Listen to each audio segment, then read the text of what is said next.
นครหลวงจันทร์และนครซานต์ปีเตอร์สเบิร์กประเทศรัสเซียได้พบปะสองฝ่ายซึ่งการนำของนครหลวงจันทร์ได้เสนอการร่วมมือในต่อหน้าตื่มหลายด้านเซนการสำละซื้อขายสินค้าระหว่างสองประเทศลาวรัสเซียและฟื้นฟูสายการบินระหว่างสองประเทศคืนใหม่ในวันที่ 3 มีนาคม 2025 อยู่ที่นครซานต์ปีเตอร์สเบิร์กประเทศรัสเซียได้มีพิธีพบปะระหว่างท่านอาสพังท้องศรีพันดรเจ้าของนครหลวงจันทร์และท่านอเล็กซานเดอร์เดอมีตีเอวีเบกลบเจ้าของนครซานต์ปีเตอร์สเบิร์กสหพันธ์รัสเซียมีเอกอัครราชทูตลาวประจำรัสเซียคณะผู้แทนขั้นสูงนครหลวงจันทร์และนครซานต์ปีเตอร์สเบิร์กเข้าร่วม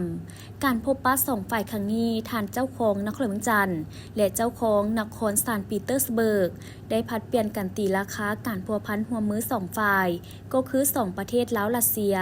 โดยเฉพาะนครหลวงจันทร์และนครซานต์ปีเตอร์สเบิร์กในระยะผ่านมาและแผนการหัวมือในต่อหน้าพร้อมทั้งได้รายงานสภาพการพัฒนาเศรษฐกิจสังคมของนครตนให้กันและกันทราบเป็นต้นท่าแห้งการพัวพันหัวมือด้านต่างๆของสองนครเพื่อเฮ็ดให้การหัวมือนับมือแน่นแฟ้นยิ่งขึ้นเรื่อยๆท่านเจ้าของนครหลวงจันทร์ยังได้กล่าวว่า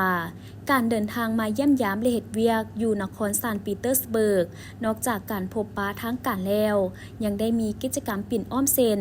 การจัดงานวางแสดงสินค้าสัมมนาดึงดูดการค้าการลงทุนและการท่องเที่ยวรวมทั้งการแสดงศิลปะอันเป็นวัฒนธรรมของลาวทั้งหมดเพื่อเป็นการหัดแน่นสายพัวพันมิตรภาพอันเป็นมูลเสื่อการร่วมมือแบบเพื่อนมิตรหอบด้านระหว่างสองภาคสองรัฐลาวและรัสเซียทั้งเป็นการเฉลิมฉลองวันสั่งตั้งสายพัวพันการทูตลาวรัสเซียครบรอบ65 ปีและวันสั่งตั้งสมาคมมิตรภาพลาวรัสเซี